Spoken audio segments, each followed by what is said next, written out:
Morning and welcome to വർത്തമാനം. ഇന്നത്തെ പ്രധാനപ്പെട്ട പത്രവാർത്തകൾ. സ്വാശ്രയ മെഡിക്കൽ പ്രവേശനവുമായി ബന്ധിപ്പിച്ച് എല്ലാ വർഷങ്ങളിലും ചർച്ച നടക്കും, തർക്കം നടക്കും, വളരെ ഒടുവിൽ പരിഹാര നിർദ്ദേശങ്ങളും ഉണ്ടാവും. ഇത് സ്വാഭാവികഗതിയിൽ നാം കണ്ട് ശീലിച്ച ഒരു രീതിയാണ്. ഇത്തവണയും ആ സ്ഥിതിക്ക് മാറ്റമില്ല. കാര്യങ്ങൾ അങ്ങനെ തന്നെ നീങ്ങുന്നു. ഇന്നലെ മാനേജ്മെൻറ്റും ആരോഗ്യവകുപ്പ് മന്ത്രി ശൈലജ ടീച്ചറും തമ്മിൽ ചർച്ചയുണ്ടായിരുന്നു. ചർച്ച സമവായത്തിലെത്തിയില്ല. ഫീസിൻ്റെ കാര്യത്തിൽ യോജിപ്പായില്ല. മറിച്ച് 50% സീറ്റ് സർക്കാരിന് നൽകാം എന്ന കാര്യത്തിൽ ധാരണയായി. എങ്കിലും ഫീസിൻ്റെ കാര്യത്തിൽ യോജിപ്പായില്ല. വലിയ വർധനവ് സ്വകാര്യ മാനേജ്മെൻറ്റ് ഫീസിൻ്റെ കാര്യത്തിൽ ആവശ്യപ്പെടുന്നു. അതുകൊണ്ട് ചർച്ച അലസിപ്പോയി. ചർച്ച അലസി എന്നതുകൊണ്ട് ചർച്ച അവസാനിച്ചു എന്നർത്ഥമില്ല. ഇന്നോ നാളെയോ മുഖ്യമന്ത്രിയുമായി വീണ്ടും ചർച്ചയുണ്ടാകും. ആ ചർച്ചകളിൽ ഒരു ധാരണയിലേക്ക് എത്തിച്ചേരാനുള്ള സാധ്യത ഇപ്പോഴും നിലനിൽക്കുന്നു. മലയാള മനോരമ ആ വാർത്ത, ഫീസിൽ യോജിപ്പാകാത്തത് കൊണ്ട് ചർച്ച ഇന്നലെ അലസിപ്പോയ സ്വാശ്രയ മെഡിക്കൽ പ്രവേശനത്തിൻ്റെ വാർത്ത ലീഡ് വാർത്തയാക്കിയിരിക്കുന്നു. കാണുക. ഫീസിൽ യോജിപ്പായില്ല, തീരുമാനമാകാതെ സ്വാശ്രയ മെഡിക്കൽ പ്രവേശനം. 50% സീറ്റ് നൽകാം, 30%-ത്തിൽ ഉയർന്ന ഫീസ് വേണം എന്ന് മാനേജ്മെൻറ്റുകൾ ആവശ്യപ്പെട്ടു. മന്ത്രി നടത്തിയ ചർച്ച ഫലം കണ്ടില്ല. ഇനി മുഖ്യമന്ത്രിയുമായാണ് ചർച്ച നടക്കുന്നത്. വാർത്തയുടെ വിശദാംശങ്ങൾ ഇപ്രകാരം. സ്വാശ്രയ മെഡിക്കൽ ഡെൻ്റൽ പ്രവേശനം സംബന്ധിച്ച ആശയക്കുഴപ്പം പരിഹരിക്കാൻ മാനേജ്മെൻറ്റുകളുമായി ആരോഗ്യമന്ത്രി കെ ശൈലജ 2 വട്ടം ചർച്ച നടത്തിയെങ്കിലും തീരുമാനമായില്ല. അടുത്ത ഘട്ടമായി മുഖ്യമന്ത്രി പിണറായി വിജയനുമായി ചർച്ച നടത്തും. സർക്കാരിന് 50% സീറ്റ് നൽകാമെന്ന് മാനേജ്മെൻറ്റുകൾ സമ്മതിച്ചിരിക്കുന്നു. ഫീസിൻ്റെ കാര്യത്തിലാണ് ഈ 50% സീറ്റിൽ 30% സീറ്റിൻ്റെ ഫീസിൻ്റെ കാര്യത്തിലാണ് ഇനി യോജിപ്പെത്തേണ്ടത് എന്നാണ് പറയുന്നത്. ഇന്നോ നാളെയോ മുഖ്യമന്ത്രിയുമായുള്ള ചർച്ച മാനേജ്മെൻറ്റ് നടപ്പാക്കും എന്ന വാർത്തയും വ്യത്യസ്ത പത്രങ്ങൾ ഇന്ന് നമുക്ക് തന്നിരിക്കുന്നു. കാശ്മീർ പ്രശ്നം പുകഞ്ഞുകൊണ്ടിരിക്കുന്ന, താഴ്വരയിൽ വെടിയൊച്ചകൾ നിലയ്ക്കാത്ത ഒരു പ്രശ്നമായിരുന്നു എങ്കിൽ അത് പരിഹാരത്തിലേക്ക് നീങ്ങുന്നു എന്ന നല്ല വാർത്തയാണ് ഇന്ന് പത്രലോകം നമുക്ക് തരുന്ന മറ്റൊരു പ്രധാനപ്പെട്ട വാർത്ത. 51 ദിവസം പിന്നിടുകയാണ്. അവിടെ കർഫ്യൂ നിലനിൽക്കുന്ന ദിവസങ്ങൾ, താഴ്വാരങ്ങളിൽ വെടിയൊച്ച ഉയർന്നു കേൾക്കുന്ന ദിവസങ്ങൾ. അങ്ങനെ 51 ദിവസങ്ങൾ 52ാമത് ദിവസത്തിലേക്ക് ഇന്ന് കടക്കുമ്പോൾ ആ കാര്യത്തിൽ ഒരു ധാരണ എത്തിച്ചേർന്നിരിക്കുന്നു പാർലമെൻറ്റിൽ. സർവകക്ഷി സംഘം 4-ാം തീയതി കാശ്മീരിലേക്ക് സഞ്ചരിക്കും. കാശ്മീരിലെ വിവിധ വിഭാഗം ജനങ്ങളുമായി സർവകക്ഷി സംഘം ചർച്ചയിലേർപ്പെടും. അങ്ങനെ ജനകീയ വികാരങ്ങളും ജനങ്ങളുടെ ആവശ്യങ്ങളും അഭിസംബോധന ചെയ്തുകൊണ്ട് താഴ്വാരത്തിൽ ശാന്തി കൊണ്ടുവരാനുള്ള ശ്രമം ഇന്ത്യൻ പാർലമെൻറ്റ് ആരംഭിക്കുന്നു. 4-ാം തീയതിയാണ് സർവകക്ഷി സംഘം കാശ്മീരിലേക്ക് പോകുന്നത്. രാജ്നാഥ് സിംഗിൻ്റെ ആഭിമുഖ്യത്തിലാണ് കാശ്മീർ യാത്ര തീരുമാനിക്കപ്പെട്ടിരിക്കുന്നത്. വിശദ ചർച്ചകൾക്ക് പ്രമുഖർ ഉൾപ്പെടുന്ന മധ്യസ്ഥ സമിതിയെ നിയോഗിക്കും. മാധ്യമം ആ വാർത്ത 1-ാം പേജിലെ ആദ്യ വാർത്തയാക്കി നമുക്ക് തരുന്നു. AS സുരേഷ് കുമാർ ദില്ലിയിൽ നിന്ന് അത് റിപ്പോർട്ട് ചെയ്യുന്നു. നമുക്കത് കാണാം. ആഭ്യന്തരമന്ത്രി രാജ്നാഥ് സിംഗിൻ്റെ നേതൃത്വത്തിൽ സർവകക്ഷി സംഘം അടുത്ത ഞായറാഴ്ച കാശ്മീർ സന്ദർശിക്കും. കടുത്ത സംഘർഷാവസ്ഥ നിലവിലുള്ള കാശ്മീരിലെ വിവിധ വിഭാഗങ്ങളുമായി അനുനയ സംഭാഷണമാണ് ലക്ഷ്യം. ഹൂറിയത്ത് കോൺഫറൻസും മറ്റ് വിഘടിത വിഭാഗങ്ങളും അടക്കമുള്ളവരുമായി സർവകക്ഷി സംഘത്തിലുള്ളവർ സംഭാഷണം നടത്തും. വിഘടിതരുമായി ചർച്ചയ്ക്ക് തയ്യാറല്ല എന്ന നിലപാട് തിരുത്താൻ ഇതിനകം കേന്ദ്ര സർക്കാർ തയ്യാറായിട്ടുണ്ട്. കേന്ദ്ര സർക്കാർ അക്കാര്യത്തിലെടുത്തിരിക്കുന്ന വിട്ടുവീഴ്ചയാണ് 4-ാം തീയതി ഒരു സർവകക്ഷി സംഘത്തെ കാശ്മീരിലേക്ക് എത്തിക്കുന്നത്. അങ്ങനെ വ്യത്യസ്ത വിഭാഗങ്ങൾ ചേർന്ന് കാശ്മീരിൻ്റെ ആവശ്യങ്ങൾ എന്ത് എന്ന് പരിശോധിക്കുന്ന ഒരു അവസ്ഥ. അക്കാര്യത്തിൽ ഒരു സമവായം സൃഷ്ടിക്കപ്പെട്ടിരിക്കുന്നു. അങ്ങനെ 51 ദിവസങ്ങൾ താണ്ടുമ്പോൾ ആ കാര്യത്തിൽ ഒരു ധാരണയിലേക്കോ അല്ലെങ്കിൽ സമവായത്തിലേക്കോ സമാധാനത്തിലേക്ക് തന്നെയോ നീങ്ങുന്നു ഈ കാശ്മീരിൻ്റെ അവസ്ഥ. അഴിമതിയാണ് വികസനത്തെ തിന്നു തീർക്കുന്ന അർബുദം എന്ന് നമുക്കറിയാം. 1 രൂപ വികസനത്തിന് മാറ്റിവെച്ചാൽ 90 പൈസയുടെ വികസനം നടക്കില്ല. 10 പൈസയുടെ വികസനം മാത്രമാണ് നടക്കുന്നത്. ബാക്കി 90 പൈസ അവിടെയും ഇവിടെയും തട്ടി തൂകി അഴിമതിക്കാരുടെ വായി നിറയ്ക്കാനായി ചിലവാക്കപ്പെടുന്നു എന്ന് ഇന്ത്യൻ പ്രധാനമന്ത്രി തന്നെ ഒരു കാലഘട്ടത്തിൽ പരിതപിച്ചിരുന്നു. അത്തരം അഴിമതി കേരളത്തിലും നിലനിൽക്കുന്നുണ്ട്. കേരളത്തിൽ റോഡുണ്ടാകും. റോഡുണ്ടായി മാസങ്ങൾ കഴിയുമ്പോഴേക്കും റോഡ് പൊളിഞ്ഞ് അത് കുളമായി തീരുന്നത് ഒരു നിത്യ സംഭവമായി മാറിയിരിക്കുന്നു. അത്തരം സാഹചര്യത്തിൽ യാത്ര അസാധ്യമാകുമ്പോൾ വലിയ ബഹളങ്ങൾ ഉണ്ടാകും. അപ്പോൾ വീണ്ടും അതേ റോഡ് നന്നാക്കും. ഇതാണ് നാം ശീലിച്ച രീതി. എന്നാൽ ആ രീതിയിൽ നിന്ന് വ്യത്യസ്തമായി ചിന്തിക്കുന്നു നമ്മുടെ മുഖ്യമന്ത്രി പിണറായി വിജയൻ. ഈ കാര്യത്തിൽ അഴിമതി അനുവദിക്കില്ല. റോഡ് തകർന്നെന്നിരിക്കട്ടെ, ഇനി കരാറുകാരൻ്റെ ഉത്തരവാദിത്വം അത് നന്നാക്കി കൊടുക്കുക എന്നതാണ് എന്ന് മുഖ്യമന്ത്രി പറയുന്നു. മംഗളത്തിൻ്റെ നാട്ടുവർത്തമാനം പുറത്ത് ആ വാർത്ത റിപ്പോർട്ട് ചെയ്യപ്പെട്ടിരിക്കുന്നു. റോഡ് തകർന്നാൽ ഇനി കരാറുകാരൻ ഉത്തരവാദി. മുഖ്യമന്ത്രിയുടെ നിലപാട് അതാണ്. നിശ്ചിത കാലയളവിനുള്ളിൽ റോഡ് തകർന്നാൽ ഇനി കരാറുകാരൻ ഉത്തരവാദിയായിരിക്കുമെന്ന് മുഖ്യമന്ത്രി പിണറായി വിജയൻ. 1 കോടി രൂപ ചിലവിൽ നെടുമങ്ങാട് നിർമ്മിച്ച മുനിസിപ്പൽ പാർക്കിംഗ് കേന്ദ്രത്തിൻ്റെ ഉദ്ഘാടനം നിർവഹിച്ച് സംസാരിക്കുകയായിരുന്നു മുഖ്യമന്ത്രി. വികസന പദ്ധതികൾ ജനങ്ങളിലേക്ക് എത്താത്തതിന് പ്രധാന കാരണം അഴിമതിയാണ്. കരാറുകാരൻ പണി കഴിഞ്ഞു പോകുന്നതിന് മുമ്പ് തന്നെ റോഡിൻ്റെ സ്ഥിതി അവതാളത്തിലാകും. ഇത്തരം അഴിമതി വെച്ച് പൊറുപ്പിക്കാനാവില്ല. ആരാണോ റോഡ് നന്നാക്കിയത്, റോഡ് തകർന്നാൽ അവർ തന്നെ അത് പരിഹരിക്കേണ്ടതുണ്ട് എന്ന സാമാന്യ യുക്തിയാണ് മുഖ്യമന്ത്രി മുന്നോട്ട് വയ്ക്കുന്നത്. നഴ്സുമാരുടെ റിക്രൂട്ടിങ്ങിൻ്റെ കാര്യത്തിൽ വലിയ അവതാളങ്ങളാണ് ഇപ്പോൾ നിലനിൽക്കുന്നത്. റിക്രൂട്ടിംഗ് ഏജൻസി ആരായിരിക്കണം? അത് സർക്കാർ ഏജൻസി ആയിരിക്കണമെന്ന് സർക്കാർ ആഗ്രഹിക്കുന്നു. അതിന് കാരണം നഴ്സുമാരുടെ റിക്രൂട്ടിങ്ങുമായി ബന്ധിപ്പിച്ച് ഇടനിലക്കാർ വലിയ പണം തട്ടുകയും നഴ്സുമാരെ കബളിപ്പിക്കുകയും ചെയ്യുന്ന അവസ്ഥയുണ്ട്. ഇന്ത്യയിൽ നിന്ന് ധാരാളം നഴ്സുമാർ വിദേശത്തേക്ക് പോകാറുണ്ട്. അതിൽ നല്ലൊരു ഭാഗം ആളുകൾ മലയാളികളാണ്, കേരളത്തിൽ നിന്നാണ് പോകുന്നത്.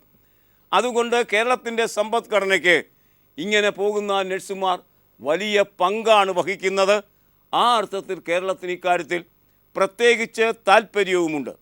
നഴ്സിംഗ് റിക്രൂട്ട്മെൻറ്റിൻ്റെ കാര്യത്തിൽ ഇന്ത്യക്ക് തിരിച്ചടി സംഭവിച്ചിരിക്കുന്നു എന്ന വാർത്ത മംഗളം അതുകൊണ്ട് തന്നെ ലീഡ് വാർത്തയാക്കുന്നത് കാണുക. മംഗളം മാത്രമാണ് ഈ വാർത്ത ലീഡാക്കിയിരിക്കുന്നത്. നഴ്സ് റിക്രൂട്ട്മെൻറ്റ് ഇന്ത്യക്ക് തിരിച്ചടി. വിദേശ ആരോഗ്യ മന്ത്രാലയങ്ങൾക്ക് മലയാളി നഴ്സുമാരെ വേണ്ട. കുവൈത്തിലേക്ക് ഫിലിപ്പൈൻസ് നഴ്സുമാരാണ് പോകാൻ പോകുന്നത്.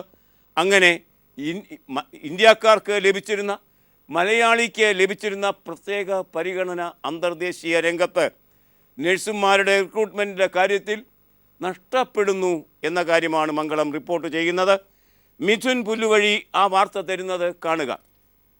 താറുമാറായ ഇന്ത്യയിലെ വിദേശ നഴ്സിംഗ് റിക്രൂട്ട്മെൻറ്റ് മേഖലയ്ക്ക് പ്രഹരമേകി കുവൈത്ത് ആരോഗ്യ മന്ത്രാലയം അധികൃതർ നഴ്സുമാരെ തേടി ഫിലിപ്പൈൻസിലേക്ക് പോയി. ജനറൽ നഴ്സ് അടക്കം 1800 ഒഴിവുകളിലേക്ക് ഉദ്യോഗാർത്ഥികളെ കണ്ടെത്തുകയാണ് ലക്ഷ്യം. കുവൈറ്റ് ആരോഗ്യ മന്ത്രാലയത്തിന് കീഴിലുള്ള ആശുപത്രികളിൽ നിലവിൽ 4000-ലധികം ഒഴിവുകളുണ്ട്. സ്വകാര്യ റിക്രൂട്ടിംഗ് ഏജൻസികളിൽ നിന്നുള്ള ചൂഷണത്തിന് പരിഹാരം തേടിയാണ് പുതിയ നയം കേന്ദ്ര സർക്കാർ കൊണ്ടുവന്നതെങ്കിലും അത് നഴ്സുമാർക്ക് തിരിച്ചടിയാവുകയാണ് ഉണ്ടായത്. നിലവിലെ നിയമം അനുസരിച്ച് 18 ECR രാജ്യങ്ങളിൽ നഴ്സുമാരുടെ നിയമനത്തിന് പ്രോട്ടോകോൾ ഓഫ് എമിഗ്രൻസ് ഓഫീസുകളിൽ നിന്നുള്ള എമിഗ്രേഷൻ ക്ലിയറൻസ് വേണം. UAE, Saudi Arabia, Qatar, Oman, Kuwait, Bahrain, Malaysia, Libya, Jordan, Yemen, Sudan, Afghan, Indonesia, Syria, Lebanon തുടങ്ങിയ രാജ്യങ്ങളുമായി ബന്ധിപ്പിച്ച കാര്യങ്ങളൊക്കെ മംഗളം ഈ വാർത്തയിൽ വിശദമായി നമുക്ക് തരുന്നു.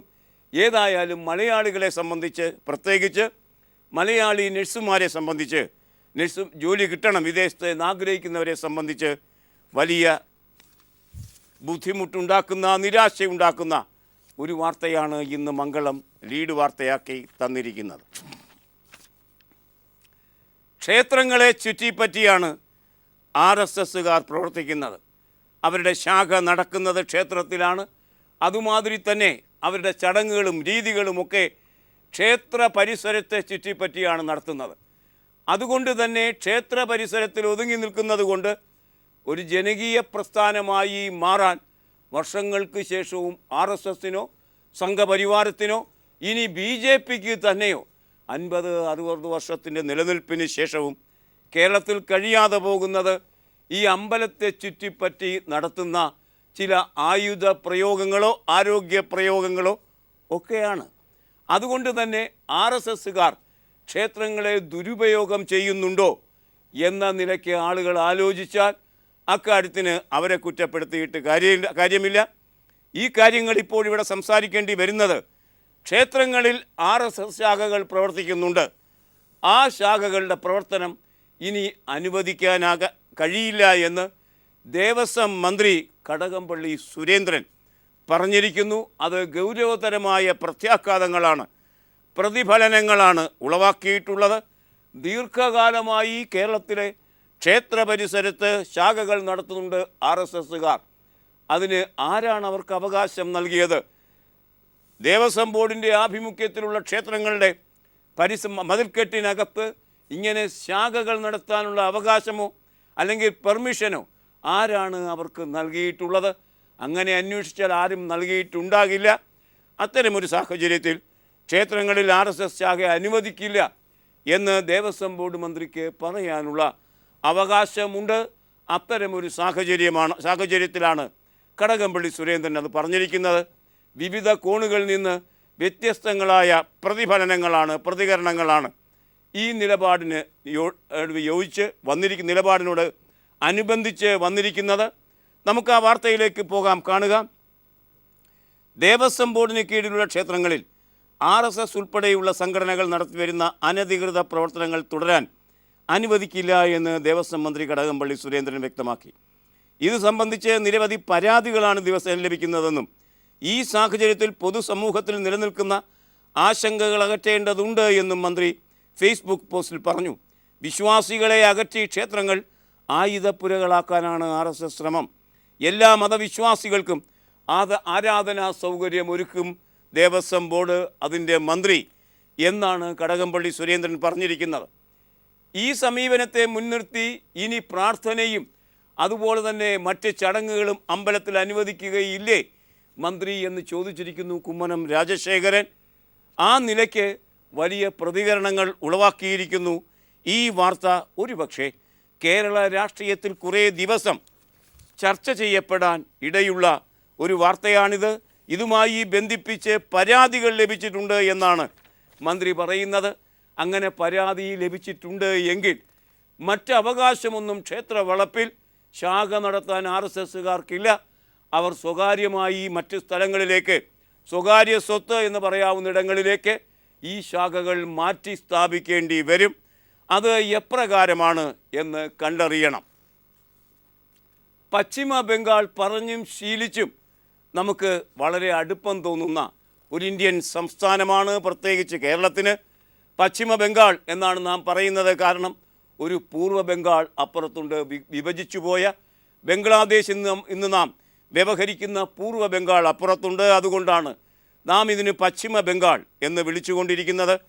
എന്നാൽ പശ്ചിമ ബംഗാൾ എന്ന പദം മാഞ്ഞു പോകുന്നു. മറിച്ച് ആ സംസ്ഥാനം ഇനി ബംഗാൾ എന്ന് മാത്രം അറിയപ്പെടും. ദീപിക എന്ന പത്രത്തിൻ്റെ ആദ്യ പേജ് വാർത്ത കാണുക. പശ്ചിമ ബംഗാൾ സംസ്ഥാനം ഇനി മുതൽ ബംഗാൾ എന്നറിയപ്പെടും.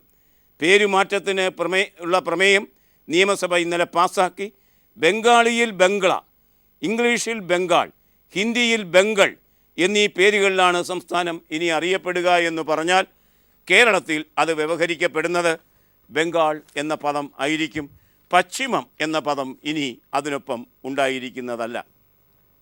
കോടതി നടപടികൾ റിപ്പോർട്ട് ചെയ്യുന്ന കാര്യത്തിൽ ഇപ്പോൾ കേരളത്തിലെ പത്രപ്രവർത്തകർക്ക് ചില ബുദ്ധിമുട്ടുകളുണ്ട്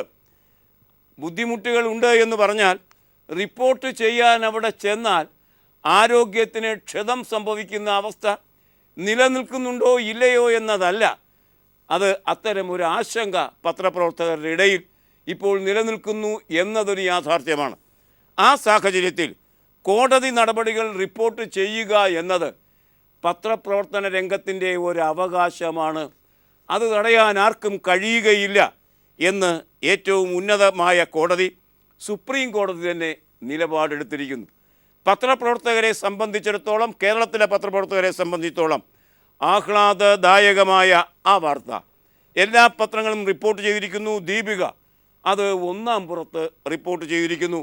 ആ വാർത്തയുടെ വിശദാംശങ്ങളിലേക്ക് നമുക്ക് സഞ്ചരിക്കാം ഒരു ചെറിയ പരസ്യ ഇടവേളയ്ക്ക് ശേഷം. കോടതി നടപടികൾ റിപ്പോർട്ട് ചെയ്യുന്നതിൽ നിന്ന് മാധ്യമപ്രവർത്തകരെ വിലക്കാനാവില്ല എന്ന് സുപ്രീം കോടതി. ആശാറാം ബാപ്പുവിൻ്റെ കേസ് പരിഗണിക്കവെയാണ് സുപ്രീം കോടതിയുടെ പരാമർശം. കേസിൻ്റെ വാദപ്രതിവാദം റിപ്പോർട്ട് ചെയ്യുന്നതിൽ നിന്ന് മാധ്യമങ്ങളെ തടയണം എന്ന് ആവശ്യപ്പെട്ടിരുന്നു ആശാറാം ബാപ്പുവിൻ്റെ വക്കീൽ. ഏതായാലും അത് കഴിയില്ല, അത് അവകാശ ലംഘനമാണ് എന്ന് സുപ്രീം കോടതി പറഞ്ഞിരിക്കുന്ന സ്ഥിതിക്ക് ഇനി കേരളത്തിലും അതിൻ്റെ അനുരണനമുണ്ടാകും എന്ന് ഉറപ്പ്. ഓണം അടുത്തടുത്ത് വരികയാണ്. കടമെടുത്തായാലും ഓണത്തിന് ജീവനക്കാർക്കും മറ്റ് വിഭാഗങ്ങൾക്കും ശമ്പളവും അതുമാതിരി തന്നെ മറ്റ് സംരക്ഷണങ്ങളും അല്ലെങ്കിൽ സാമ്പത്തികമായ സഹായങ്ങളും ഒക്കെ നൽകും എന്ന് തന്നെയാണ് ധനമന്ത്രി പറഞ്ഞിരിക്കുന്നത്. എന്നാൽ ഒരു വിഭാഗം ആളുകൾക്ക്, ജീവനക്കാർക്ക് ഇത് ലഭിക്കാനുള്ള സാധ്യത നഷ്ടപ്പെട്ടിരിക്കുന്നു. ശമ്പള അഡ്വാൻസും അതുമാതിരി തന്നെ പെൻഷനും ഒന്നും ലഭിക്കാതെ KSRTCയിലെ ജീവനക്കാർ പരക്കം പായുകയാണ്. KSRTC മാനേജ്മെൻറ്റ് വായ്പയ്ക്ക് ഓടി നടക്കുന്നു. അത്തരമൊരു സാഹചര്യത്തിൽ അവിടുത്തെ മാനേജിംഗ് ഡയറക്ടർ അവധിയിൽ പോയിരിക്കുന്നു. മാതൃഭൂമി ആ വാർത്ത ഒന്നാം പേജിൽ തന്നെ തരുന്നു. KSRTC വായ്പയ്ക്കോടുന്നു, MD അവധിയിൽ പോയിരിക്കുന്നു. വാർത്തയുടെ വിശദാംശങ്ങൾ കാണുക. ഓണക്കാലത്തെ ആനുകൂല്യങ്ങളും ശമ്പളവും പെൻഷനും നൽകാൻ നെട്ടോട്ടം ഓടുന്ന KSRTCയിൽ കൂടുതൽ പ്രതിസന്ധി സൃഷ്ടിച്ചുകൊണ്ട് MD ആൻ്റണി ചാക്കോ അവധിയിൽ പ്രവേശിച്ചു. 200 കോടി രൂപയോളം കടം വാങ്ങേണ്ട സാഹചര്യം നിലനിൽക്കവെയാണ് MD 20 ദിവസത്തെ അവധിയിൽ പ്രവേശിച്ചത്. ചുമതല ജനറൽ മാനേജർ R സുധാകരന് കൈമാറിയിട്ടുണ്ട് എന്ന് പറയുമ്പോൾ എത്രത്തോളം അവർക്ക് ഇതൊക്കെ ലഭിക്കും എന്ന് കണ്ടു തന്നെ അറിയണം. ബീഫ് കഴിക്കുന്നതിനോട് സംഘപരിവാറിന് വലിയ വിയോജിപ്പാണ്. കാരണം പശു വിശുദ്ധ മൃഗമായി അവർ പരിഗണിക്കുന്നു. അമ്മ എന്ന നിലയ്ക്കാണ് പശുവിനെ പരിഗണിക്കുന്നത്. അങ്ങനെ അമ്മ എന്ന നിലയ്ക്ക് പശുവിനെ പരിഗണിക്കുമ്പോഴും പശു ചത്തുപോയാൽ, മരിച്ചെന്നല്ലല്ലോ പറയുക, പോയാൽ കുഴിച്ചിടാൻ ഹരിജന അല്ലെങ്കിൽ ദളിതർ തന്നെ വേണം എല്ലാ ഭാഗത്തും. ദളിതരുടെ പുതിയ ഒരു മുന്നേറ്റത്തിന് ഇന്ത്യ സാക്ഷ്യം വഹിക്കുകയാണ്. ഗുജറാത്തിലെ ഉനയിൽ നിന്നാണ് ആ പ്രസ്ഥാനം ഉടലെടുത്തിരിക്കുന്നത്.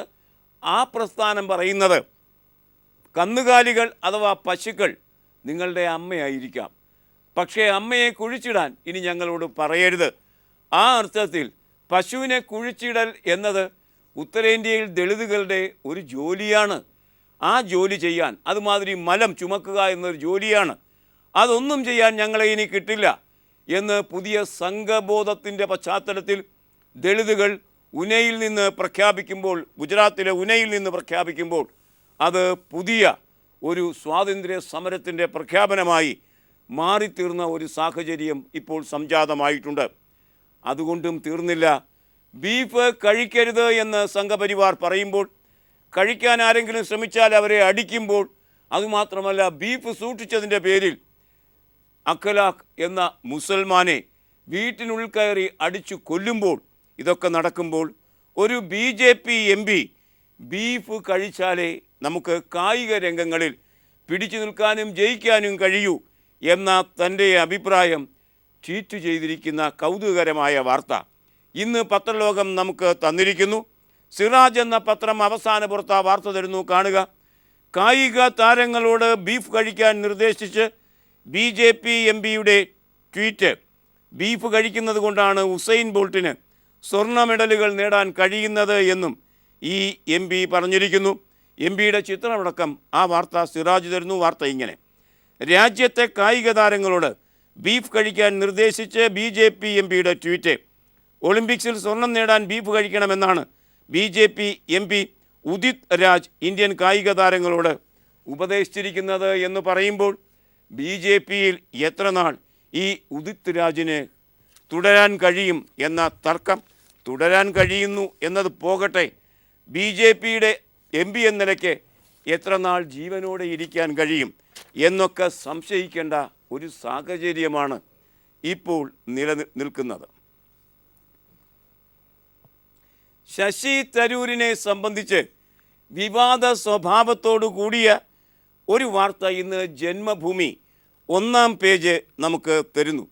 ശശി തരൂർ ഐക്യരാഷ്ട്രസഭ ജനറൽ സെക്രട്ടറി ജനറലായി മത്സരിക്കുകയുണ്ടായി, അതിൽ പരാജയപ്പെടുകയുമുണ്ടായി. ഇതൊക്കെ ചരിത്രത്തിൻ്റെ ഭാഗം നമുക്കറിയാവുന്ന കാര്യം.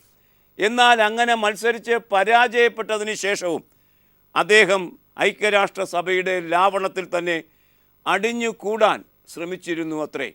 ആ ശ്രമത്തെ തകർത്തത് ബാൻ കി മൂൺ ആയിരുന്നു എന്നാണ് ജന്മഭൂമിയുടെ വാർത്ത പറയുന്നത്.